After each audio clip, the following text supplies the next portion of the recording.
아멘. 사도신경으로 신앙을 고백합니다. 전능하사 천지를 만드신 하나님 아버지를 내가 믿사오며 그 외아들 우리 주 예수 그리스도를 믿사오니 이는 성령으로 잉태하사 동정녀 마리아에게 나시고 본디오 빌라도에게 고난을 받으사 십자가에 못 박혀 죽으시고 장사한 지 사흘 만에 죽은 자 가운데서 다시 살아나시며 하늘에 오르사 전능하신 하나님 우편에 앉아 계시다가 저리로서 산자와 죽은 자를 심판하러 오시리라. 성령을 믿사오며 거룩한 공예와 성도가 서로 교통하는 것과 죄를 사하여 주시는 것과 몸이 다시 사는 것과 영원히 사는 것을 믿사옵나이다. 아멘. 다 함께 앉으셔서 찬송가 95장, 통일 찬송가 82장 찬송 후에 심경식 장로님 기도해 주시겠습니다.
존귀하시고 거룩하신 하나님 아버지, 주님을 찬양하며 주의 영광을 올려드립니다.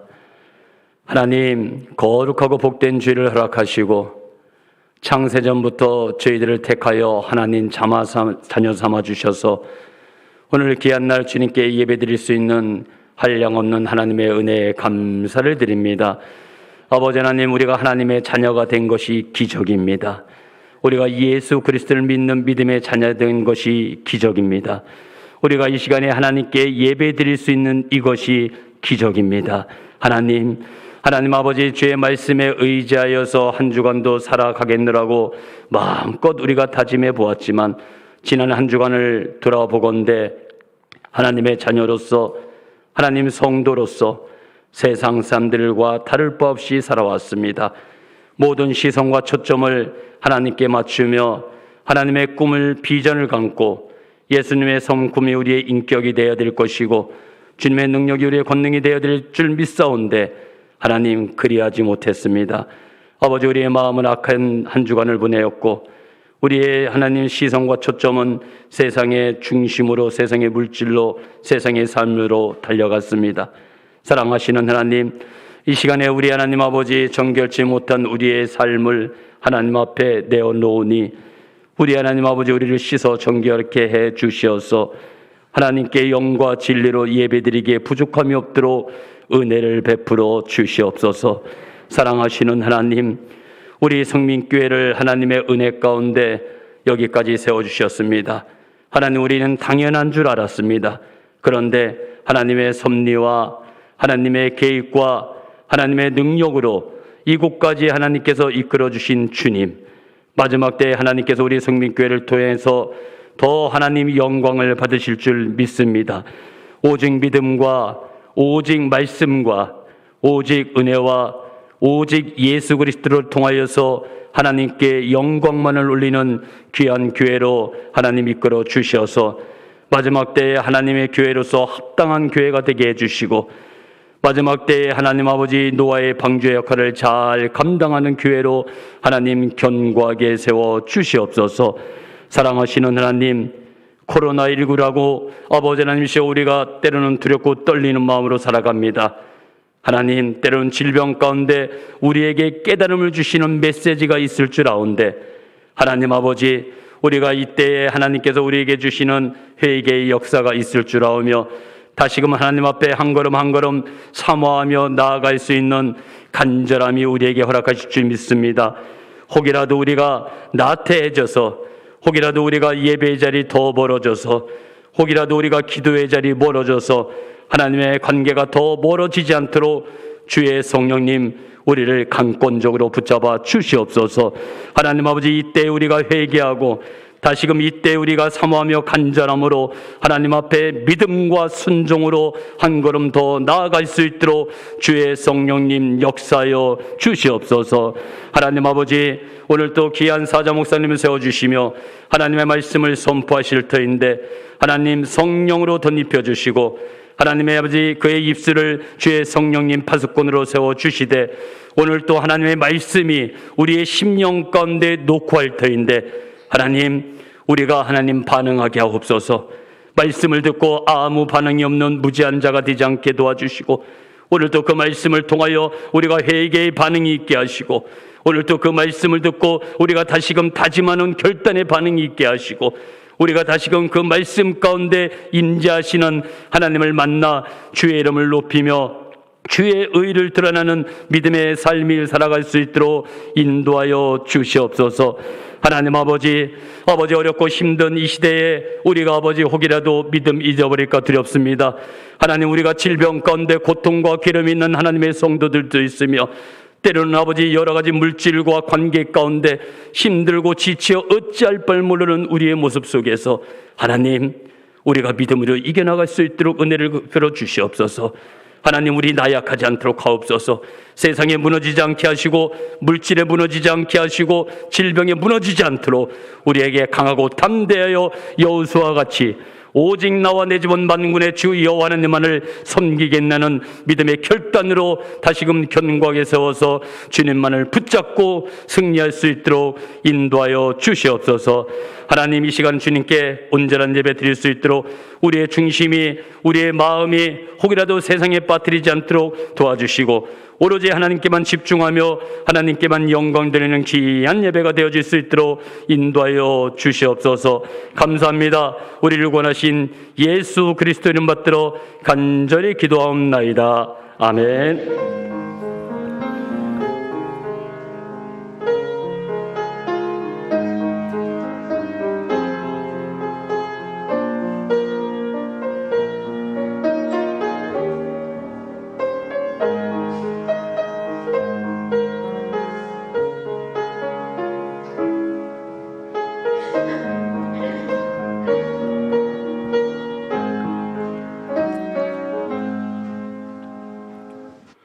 교회 소식은 주보를 참고해 주시고요. 거리두기 4단계 10월 3일까지 연장된 가운데 예배를 드리고 있습니다. 현장에서 10%만 예배를 드릴 수 있고 우리 교회는 62명까지 예배를 드릴 수 있기에 1부, 2부, 3부, 특별히 3부에서는 온라인 예배를 드리실 수 없는 분들이 참여하실 수 있습니다.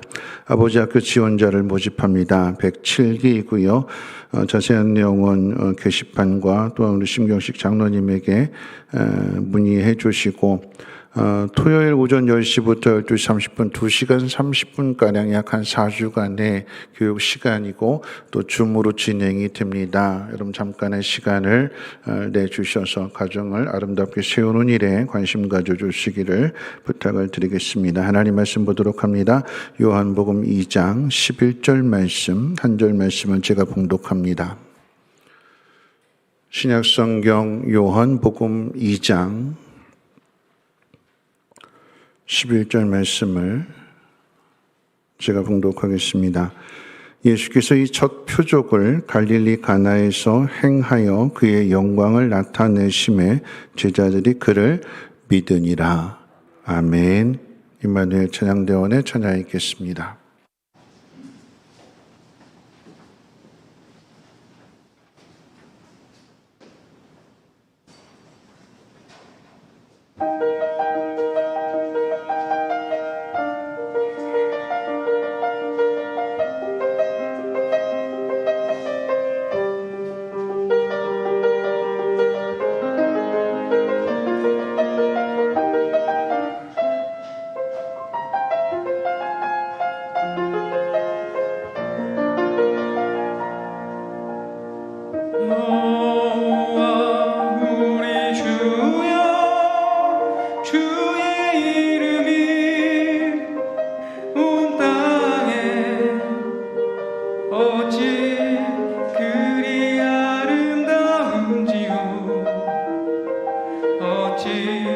그리하는가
하나님은 좋으시며 아름다우십니다. 그 아름다운 하나님이 온 우주 만물을 만드셨기에 만물 또한 아름다우며 우리 또한 아름답습니다. 하나님, 우리가 행하는 모든 일들이 하나님의 이 아름다우심을 또한 높고 위대하심을 나타내는 그런 모든 믿음의 일들 되게 도와주시고, 이 예물을 하나님 앞에 올려드릴 때에 이 예물이 씌워지는 곳에도 하나님의 그 전능하신 능력이 또한 그 사랑과 은혜가 풍성하게 나타나게 하옵소서. 오늘도 하나님의 은혜 안에 살아가고 있음을 하나님 기억하게 해주시고, 기적을 나타내는 주인공들로 하나님 그 심령을 새롭게 해 주옵소서. 오늘 하나님 말씀을 듣습니다. 살아있고 운동력 있는 능력의 말씀으로 듣게 하사 그 말씀대로 지켜 행함으로 인하여 복의 복을 더하여 주시고, 또한 그 복을 나누게 하옵소서. 겸손한 마음으로 구하오니 주여 응답해 주옵소서. 우리 구주 예수님의 이름으로 기도하옵나이다. 아멘. 하나님의 은혜 가운데에서 평안하시기를 주님의 이름으로 축원을 드리고, 우리 옆에 분하고 인사 나누실 때에 믿음 안에서 승리하며 삽시다 하고 인사하겠습니다. 네, 믿음 안에서 승리하며 삽시다. 네, 한 번 더 인사하겠습니다. 나는 어디에서든 그리스도인으로 살겠습니다 하고 인사합니다. 네, 나는 어디에서든 그리스도인으로 살겠습니다.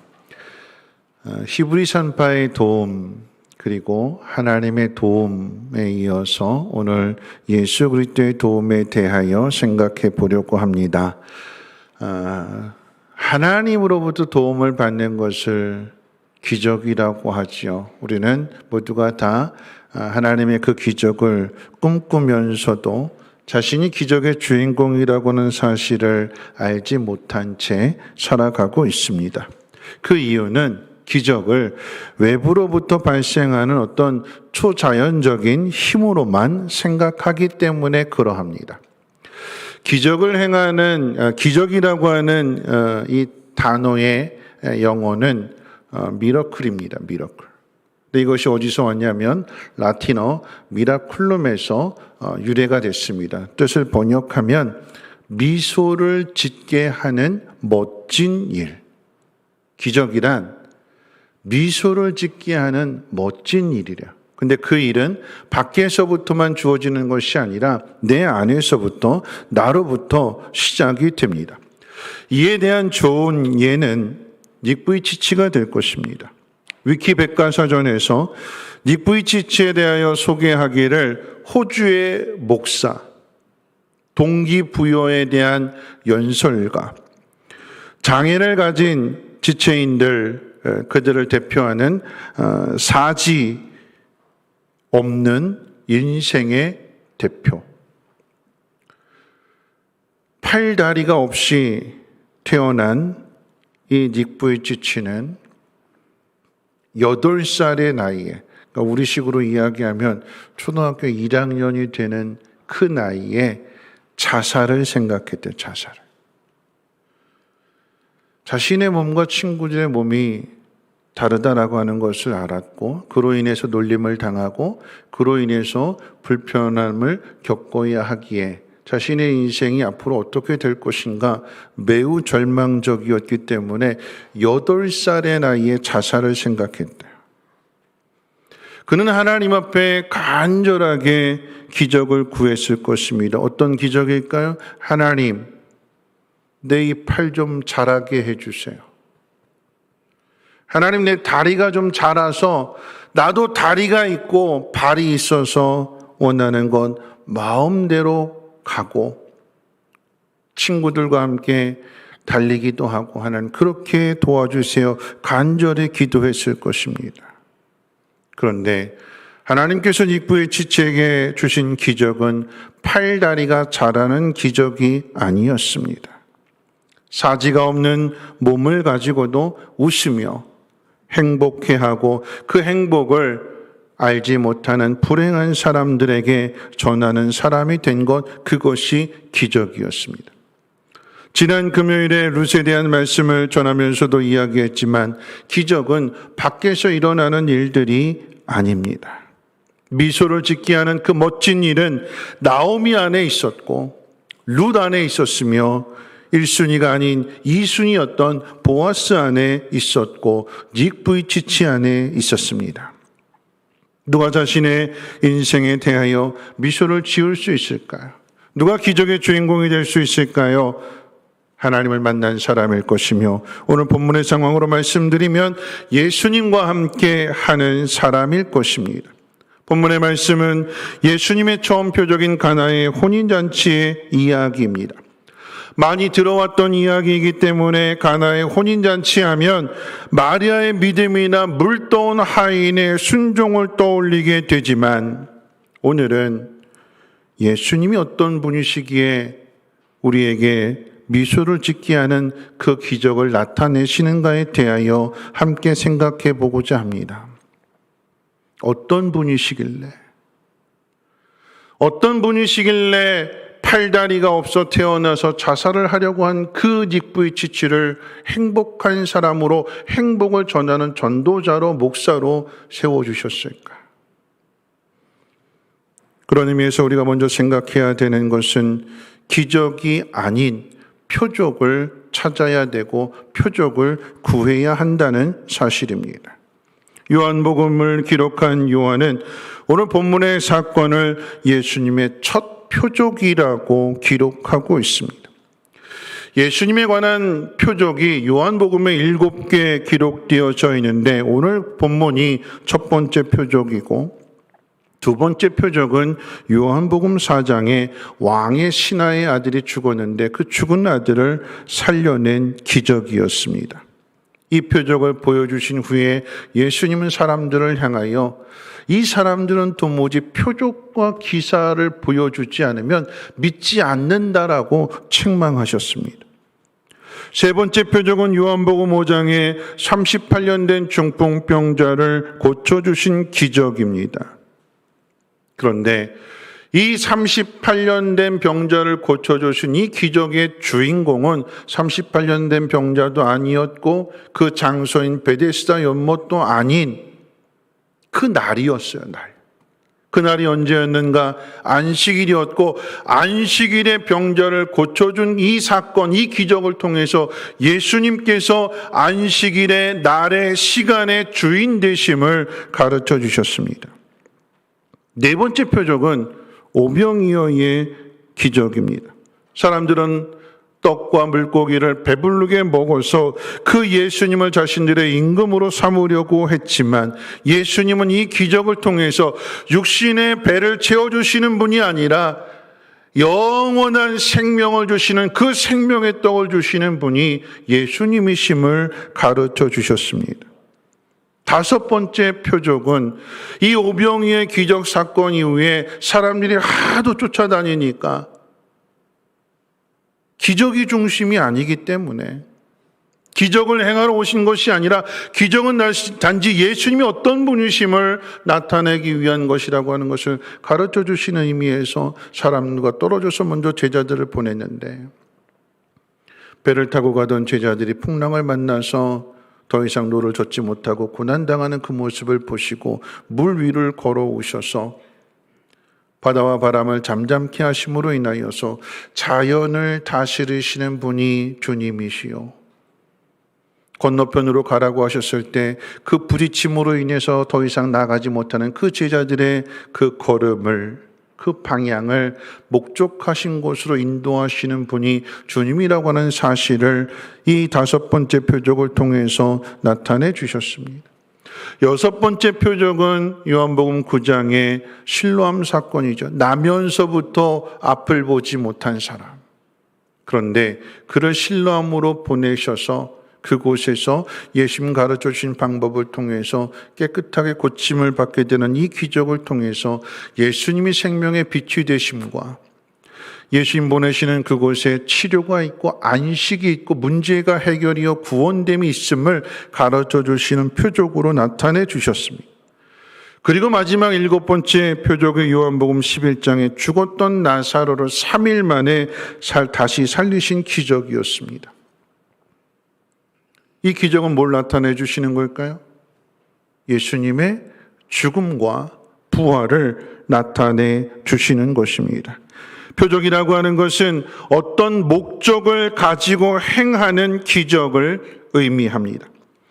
기적이 많이 일어난다 할지라도 그 기적 안에 담겨져 있는 표적을 찾지 못한다라고 하면 그 기적은 아무리 많아도 의미가 없습니다. 기적 안에서 표적을 찾아야 되는 거예요. 내가 질병의 문제를 가지고 있다면 이 질병의 문제를 통해서 하나님이 무엇을 나타내시기를 원하시는가, 그 표적을 찾아내야 되는 거예요. 아픈 사람이 고침을 받고 자녀가 속속이던 그 문제가 해결을 받고 가난했던 사람이 부자가 되는, 단순히 그 자체에만 목적을 둔다라고 하면 예수님이 그 일을 통해서 나타나시고자 하는, 하나님이 그 일을 통해서 영광을 받으시고자 하는 하나님의 뜻과는 상관이 없는 일이 된다라고 하는 이야기입니다. 표적을 찾아야 되는 거예요. 따라서 가나의 혼인잔치의 기적 또한 기적 자체의 의미를 두기보다는 이 기적을 통해서 무엇을 나타내시려고 하는지를 찾아야 됩니다. 본문의 표적이 무엇을 의미하는가를 찾는 열쇠는 첫 번째 표적이라고 하는 그 표현에서 찾을 수 있습니다. 특이하게도 오늘 이 본문의 사건은 마태와 마가와 누가복음에는 기록되어지지 않고 오직 요한복음에만 유일하게 기록되어져 있습니다. 이유가 뭘까요? 왜 마태, 마가, 누가복음에는 똑같이 예수님의 제자인데 이 사건이 기록되어져 있지 않고 요한복음에만 기록되어져 있을까요? 그 이유를 앞에 있는 요한복음 1장에서 찾을 수 있습니다. 예수님의 사랑받는 제자로 예수님의 십자가의 죽음과 부활과 승천과 또한 성령의 임재를 통해서 예수님이 이 땅에 오신 목적이 무엇인지, 하나님의 뜻이 무엇인지를 경험했던 요한은 이 요한복음을 예수님의 모든 사역과 공생애와 행하신 모든 일들을 통해서 그 의미가 무엇인지를 깨달았던 요한이 이 요한복음을 기록하면서 가르쳐 주고자 했던 가장 중요한 내용이 무엇일까요? 요한복음 1장부터 14절까지, 1장 1절부터 14절까지 기록되어진 그 내용 가운데 우리 한번 보겠어요. 1장으로 가셔서 1장 14절 말씀 같이 한번 읽어볼까요? 1장 14절입니다. 시작. 말씀이 육신이 되어 우리 가운데 거하심에 우리가 그의 영광을 보니 아버지의 독생자의 영광이요 은혜와 진리가 충만하더라. 요한이 예수님을 안 그대로 기록한 거예요. 그리고 나서 세례 요한에 대한 이야기를 1장에서 기록하고 있는데, 여러분 세례 요한 아시는 것처럼 예수님의 걸어가실 그 길을 미리 예비하기 위해서 보낸 사람이요, 그리고 예수님이 어떤 분이신지를 증거하기 위해서 보냄을 받은 사람이 세례 요한인데, 이 세례 요한은 1장 말씀 가운데 예수님을 뭐라고 가르쳐주고 있는가? 세상의 죄를 지고 가는 하나님의 어린 양이며 하나님의 아들이시다. 여러분 요한의 고백과 세례 요한의 고백을 여러분 주목해서 보셔야 되는 거예요. 세상의 모든 죄를 지고 간, 우리의 모든 죄를 홀로 짊어지고 가는 하나님의 어린 양이며 하나님의 아들이시다. 이 세례 요한의 제자였던 안드레와 요한이 세례 요한의 말을 믿었다고 그랬어요. 그리고는 세례 요한의 제자에서 예수님의 제자로 바뀌게 됩니다. 자, 그랬더니 1장의 내용 가운데 안드레가 자기 형제 시몬을 데리고 오잖아요. 뭐라고 이야기할까요? 내가 메시아를 만났어. 베드로에게 내가 메시아를 만났어. 우리 함께 가서 보자. 그리고 시몬을 데리고 왔을 때 예수님께서 내 이름을 베드로라 할 것이다. 넌 반석이 될 것이다. 이렇게 말씀해 주시잖아요. 그리고 난 다음에 예수님께서 빌립을 제자로 부르셨어요. 그랬더니 이 빌립이 또 가서 자기 친구 나다나엘에게 뭐라고 이야기하는가 하면 모세가 율법에 기록한 그분을 내가 만났어.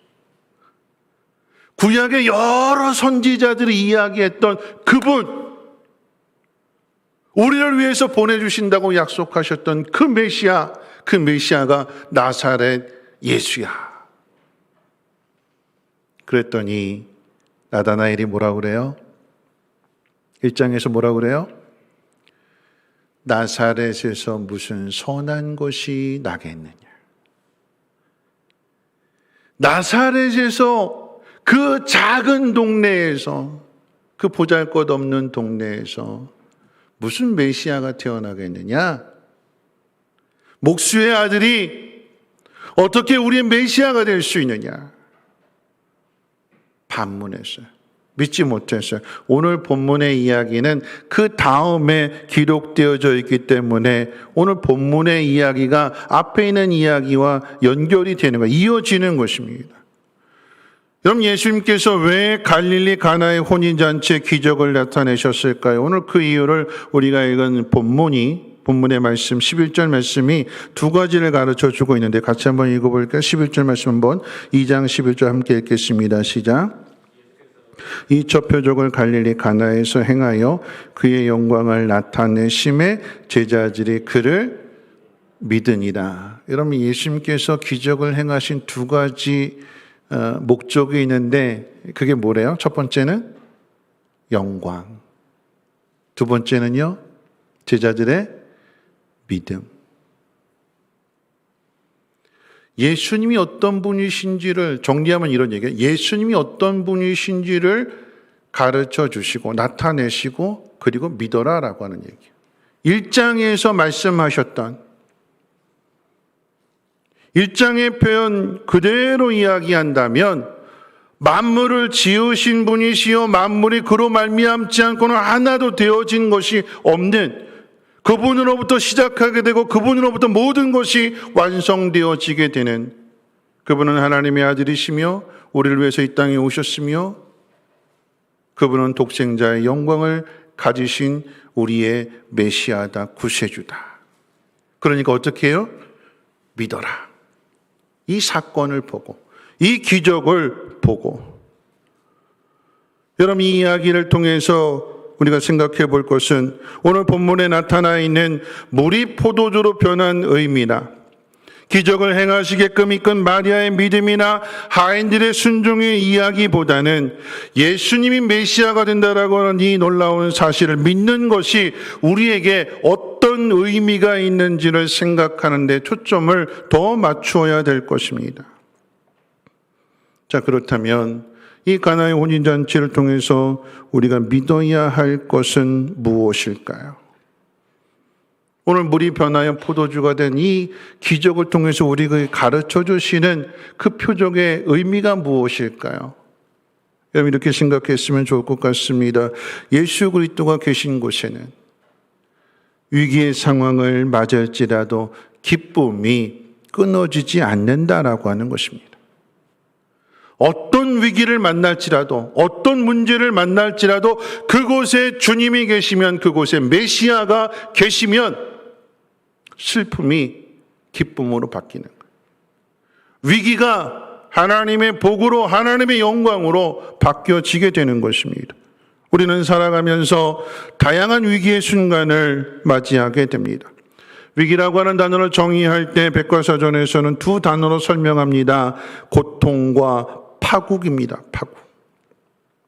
고통이라고 하는 것은 위기를 당한 사람의 정서적인 아픔이나 괴로움을 의미하게 되는 것이요.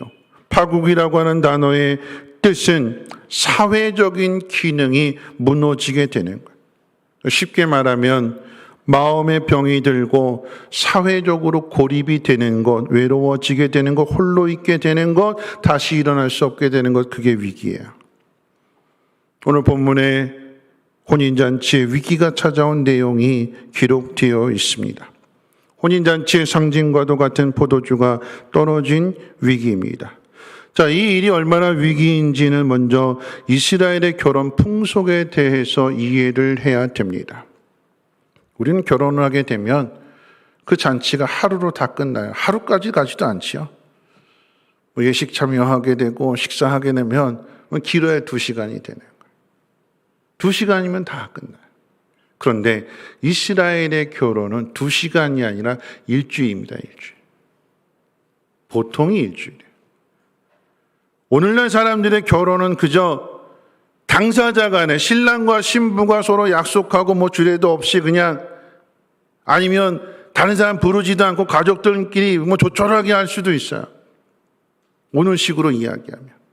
그런데 이스라엘 당시의 결혼은 결혼 당사자만의 이야기도 아니고 결혼한 양가만의 문제도 아니고 온 마을 전체의 잔치가 됩니다. 모든 사람들이 함께 참여해서 일주일 동안의 잔치가 벌어지게 되는 거예요.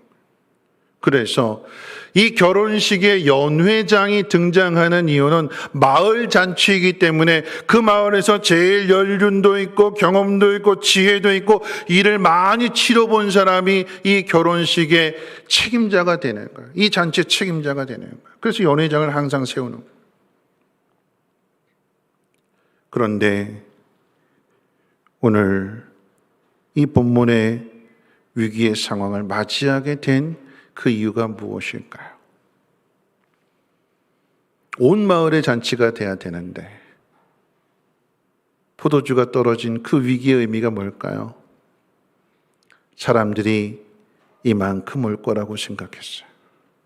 그 마을에 대해서 잘 아는 그 사람을 연회장으로 생각했고 연회장의 도움을 받았고 이 사람 이래서 못 오고 이 사람이 이래서 올 것이고 그렇게 해서 다 나름대로 계산해서 나름대로 준비했어요. 이만큼 준비했어요. 근데 사람이 얼만큼 왔어요? 준비한 거 이만큼인데 이만큼 왔어요. 예수님의 어머니 마리아가 이 혼주랑 어떤 관계에 있는지 성경은 기록하고 있지 않지만 여러분 마리아가 오므로 예수님도 오고 예수님이 오므로 인해서 예수님의 제자들도 함께 오게 되는 그러니까 사람이 너무 많이 오게 돼요. 준비한 것보다도 더 많은 사람이 왔기 때문에 그래서 준비한 것이 부족하게 되는 여러분 이것이 위기의 상황이 됩니다. 식을 마치고 밥을 먹으러 갔는데 식당에 갔는데 음식이 떨어졌대요. 밥을 먹을 수 없대요. 여러분 결혼식에 가는 사람이 잔뜩 준비하고 가잖아요. 오늘 좋은 거 먹을 거니까 아침도 먹지 말고 많이 먹고 와야죠. 기대하고 왔는데 밥을 먹을 수 없다면 그 잔치에 참여할 수 없다면 여러분 그 사람이 어떤 반응을 보일까요? 여러분이 만약 결혼식장에 갔는데 밥을 먹을 수 없다고 그 관계자가 이야기한다면 아마도 성격이 급한 사람은 책임자 나와! 담당자 나와! 그러면서 막 소란을 피웠을 거예요. 여기저기서 그런 소리들이 많이 났을 것 같아요. 아우성, 잔치의 자리가 아우성 치는 자리가 됐어요. 난장판이 됐을 것 같아요.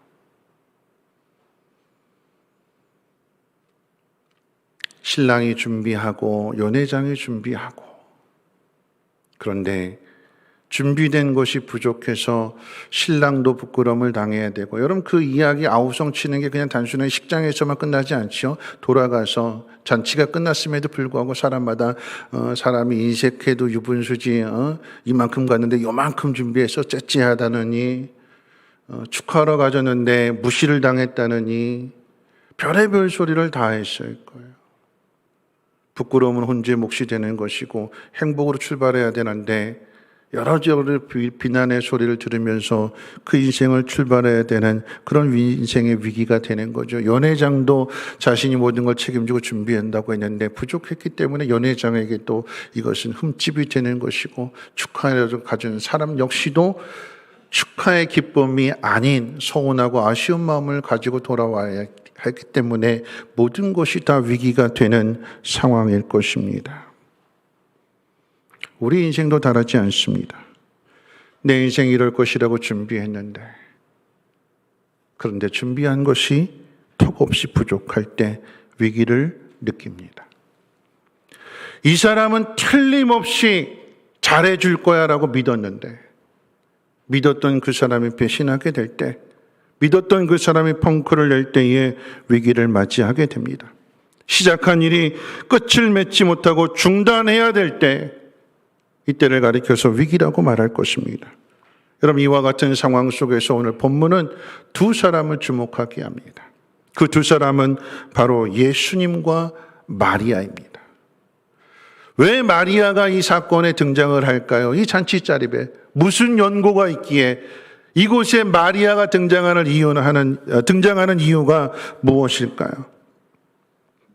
왜 등장할까요? 예수님이 어떤 분이신지를 정확하게 알고 있는 유일한 사람이기 때문에 오늘 이 사건에 마리아가 등장을 합니다. 마리아는 예수님을 어떤 분으로 알았을까요? 오늘 본문 앞에 있는 1장의 내용으로 생각해 본다면 1장에서 나다나엘이 예수님을 가리켜서 나사렛에서 무슨 선한 것이 나겠느냐 이렇게 말했어요. 반면에 요한은 요한복음 1장 3절 말씀 가운데 만물이 그로 말미암아 지은 바 되었으니 지은 것이 그가 없이는 하나도 된 것이 없다라고 그렇게 가르쳤습니다. 자, 마리아는 나다나엘의 마음일까요? 요한의 마음일까요? 누구의 마음 가졌을까요?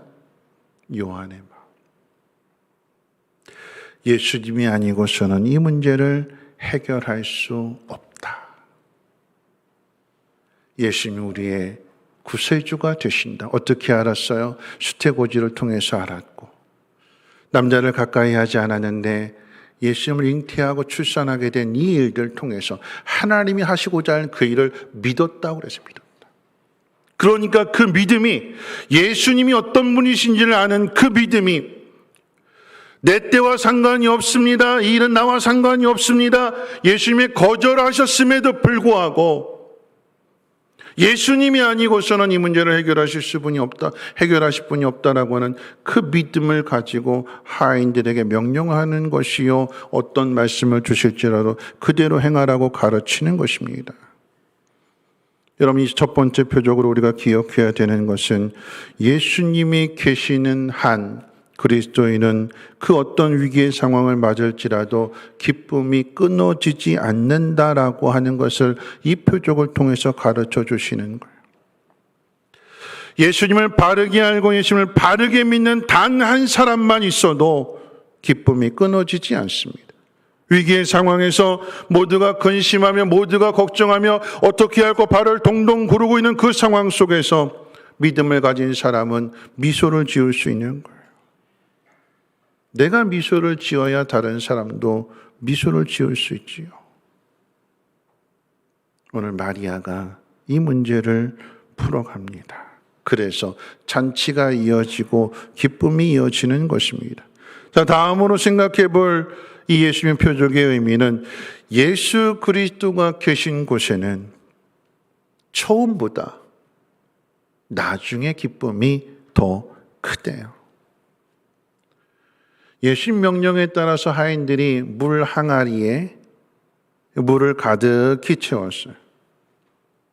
그랬더니 물이 포도주로 변했습니다. 담은 것은 물이었는데, 근데 그 항아리에서 꺼낼 때는 포도주가 됐어요. 여러분, 항아리에 기적이 있는 걸까요?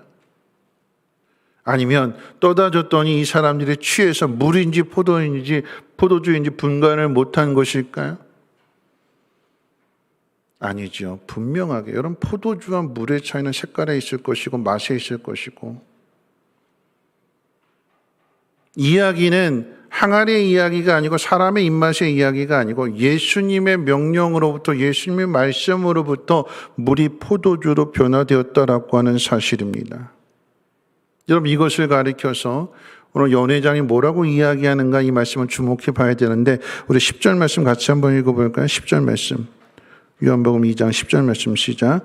말하되 사람마다 먼저 좋은 포도주를 내고 취한 후에 낮은 것을 내거늘 그대는 지금까지 좋은 포도주를 두었도다 하니라.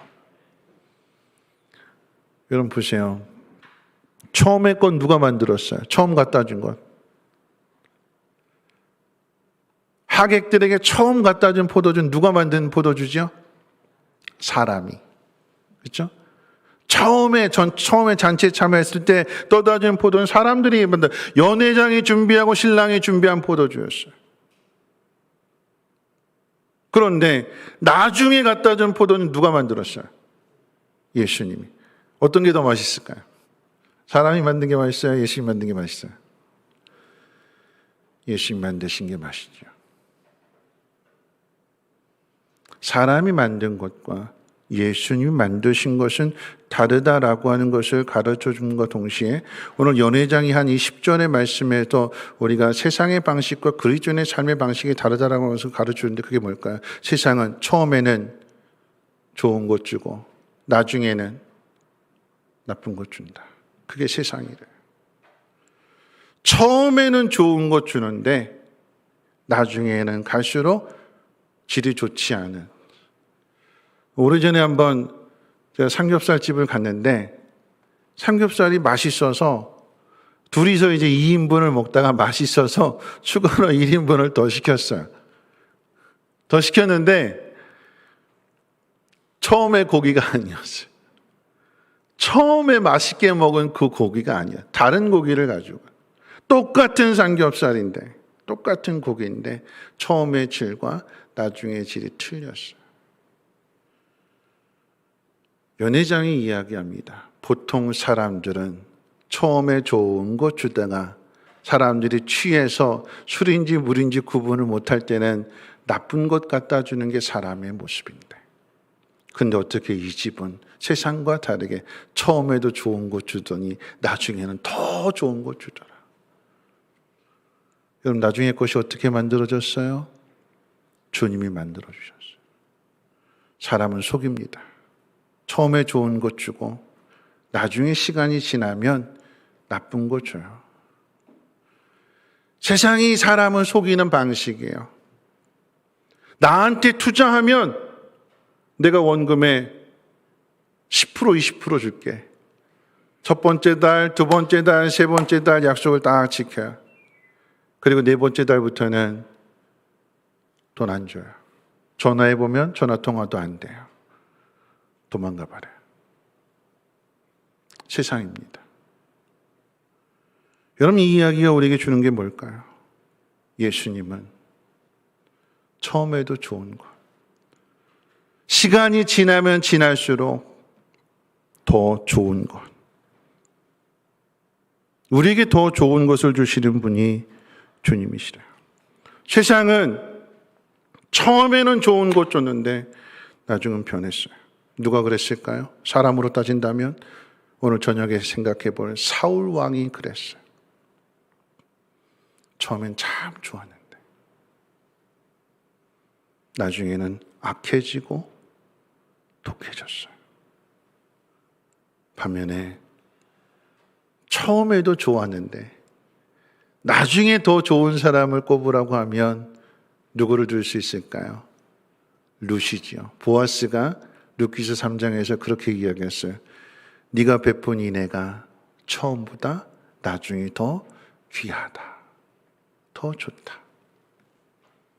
여러분, 우리는 어떤 사람이 될까요? 처음보다 나중이 더 좋은 사람.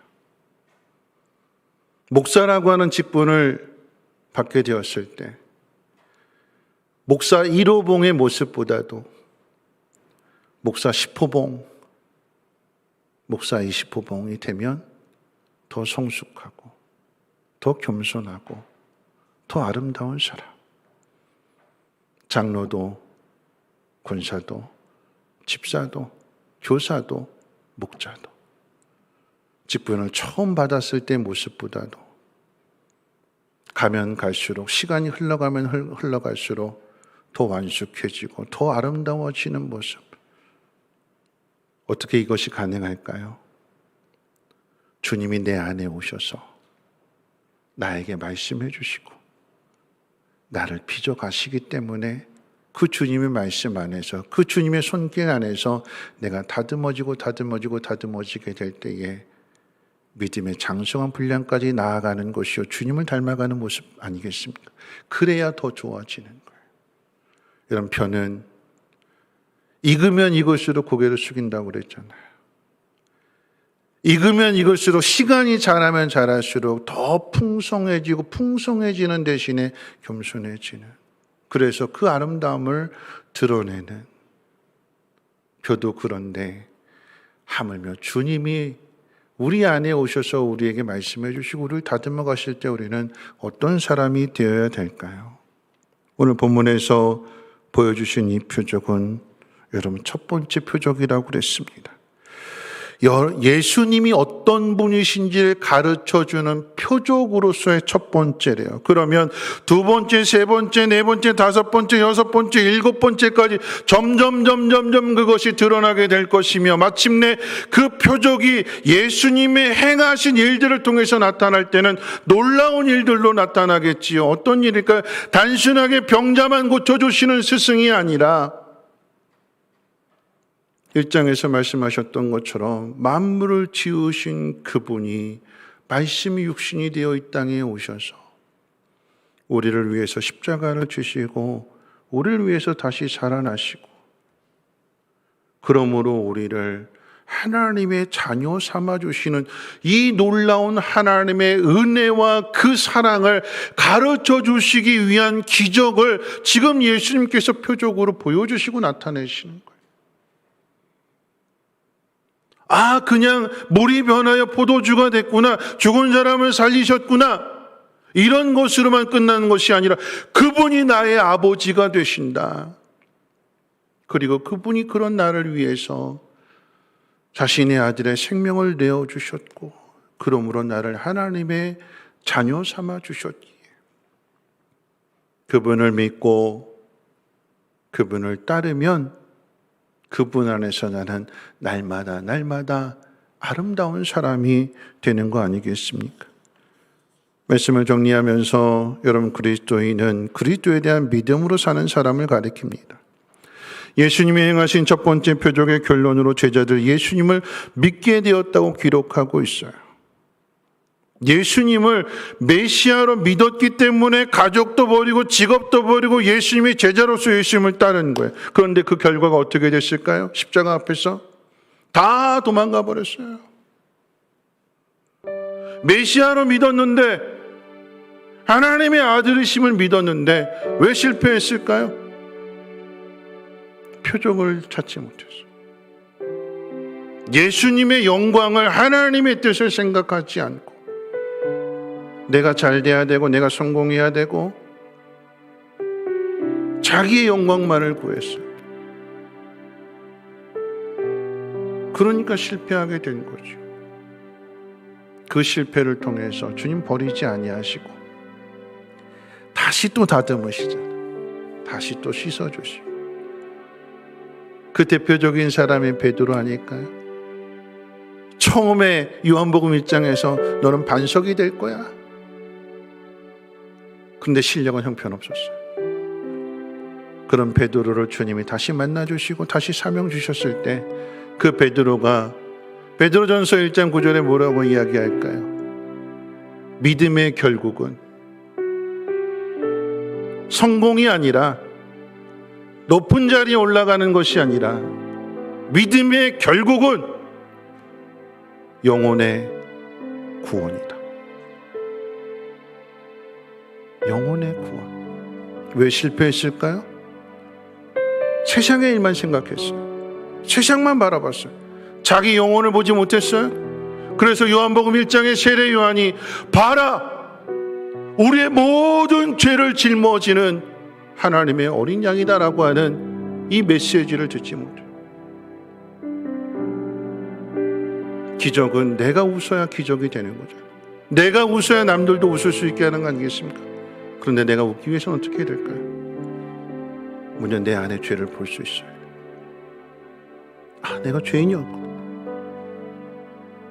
세리만이 죄인이 아니라 내가 예수님 가장 가까이에 있는 예수님을 배반할 내가 죄인이었구나.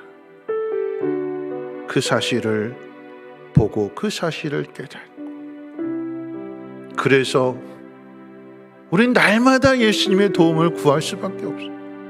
왜요? 죄인이기 때문에. 그냥 내버려두면 세상의 방식대로 처음에는 좋은데, 겉은 화려한데 시간이 지나면 지날수록 퇴색해지고 변질되어지게 돼. 주님의 도우심을 받아야, 주님의 말씀을 들어야, 그 뜻대로 행해야 겸손한 속에서 물이 색이 변하여 포도주가 되고 아무 맛도 안 나는 그 물이 단맛도 내고 신맛도 내고 영양도 주는 그런 모습으로 주님이 우리를 변화시켜 주셔서 다른 사람들에게 기쁨을 주는 거예요. 오늘 이 기적의 의미가 무엇입니까? 말씀 마칠게요. 기적의 의미가 뭘까요? 어떤 슬픔, 어떤 어려움, 어떤 위기를 만날지라도 주님이 그 자리에 계시면 기쁨은 끊어지지 않고 이어진다. 주님이 그 자리에 계시면, 주님을 메시아로 믿으면 처음보다 나중이 더 좋은 거예요. 지금 이 순간보다도 주님이 주시고자 하는 복은 더 귀하고 더 큰 것이다. 그러니까 오늘 이 일에 낙심하지 말아라. 그리고 날마다 주님의 도우심을 구하고 날마다 주님의 그 손길 안에서 다듬어져라. 그래야 내가 웃을 수 있어야, 내가 미소를 지을 수 있어야 다른 사람에게도 미소를 짓게 하는 것입니다. 그 일이 여러분의 믿음을 통해서, 여러분의 가정을 통해서 나타나지기를, 표적으로 나타나지기를 주님의 이름으로 축원을 드립니다. 우리 함께 일어나셔서 내게 허락하신 시련을 통해 이 찬양 들으신 후에 함께 기도하도록 하겠습니다.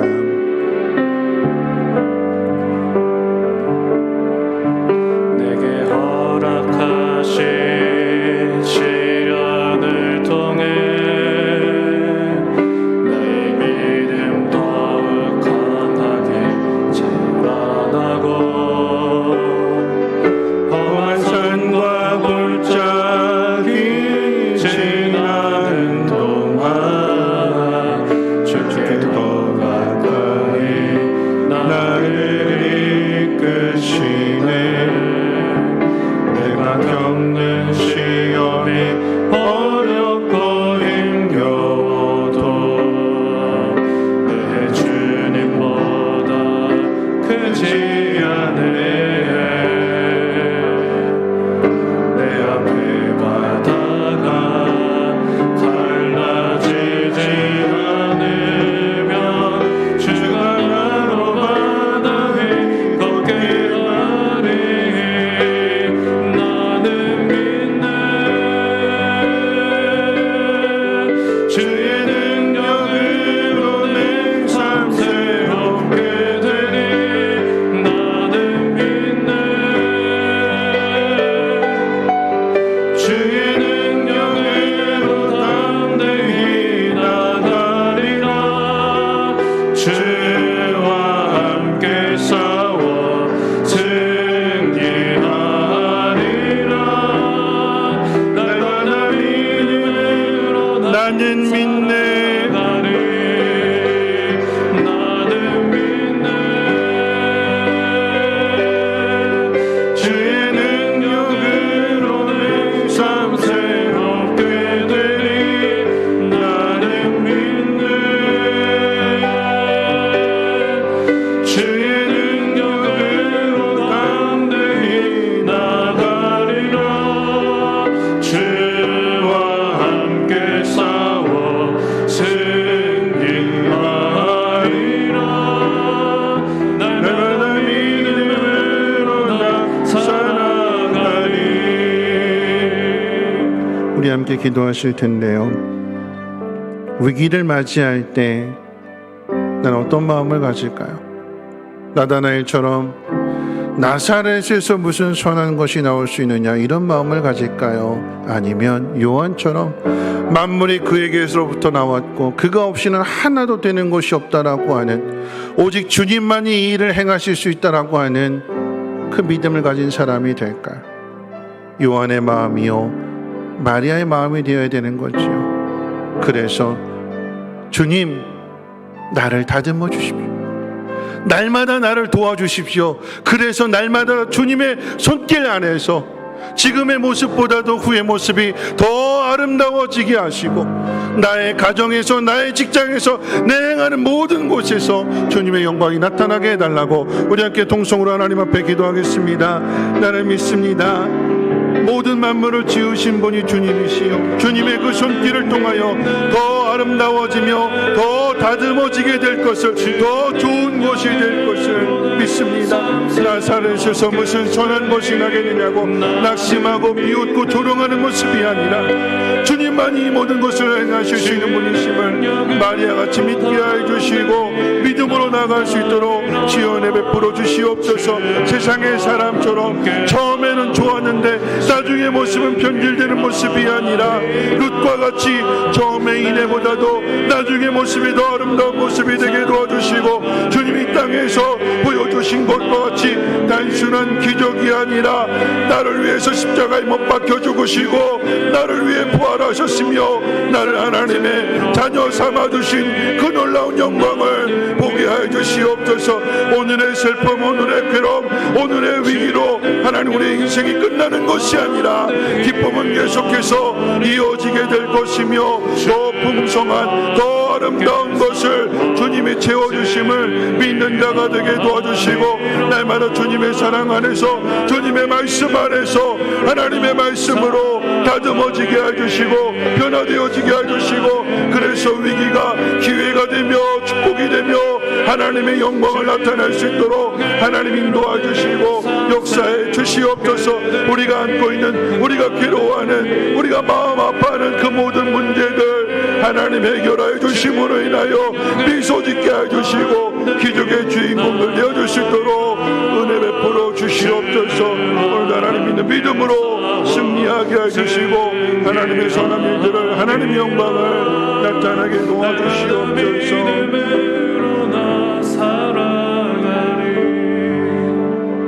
하나님이 아니고서는 아무도 그 일을 할 수 없음을 믿는 믿음이 우리 안에 있기를 원합니다.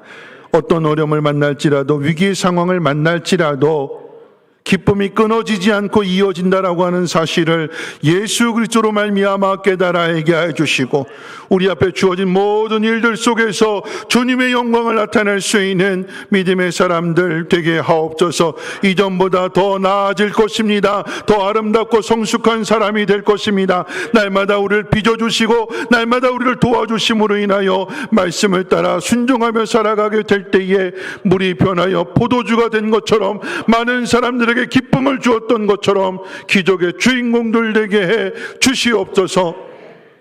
이제는 우리 주 예수 그리스도의 무한하신 은혜와 하나님의 그 크신 사랑하심과 성령님의 감화 감동 충만 보호 역사하심이 예수 그리스도의 도우심 속에서 날마다 아름답게 빚어지기를 소망하며 기적의 주인공이 되기를 간절히 소망하는 사랑하는 주의 백성들 머리머리 위에와 가정과는 모든 일들과 특별히 자녀들 위해 성민교회와 이 땅의 모든 교회들, 특별히 아프가니스탄과 저 북한 땅 위에도 이제로부터 영원토록 항상 함께 있을지어다. 아멘.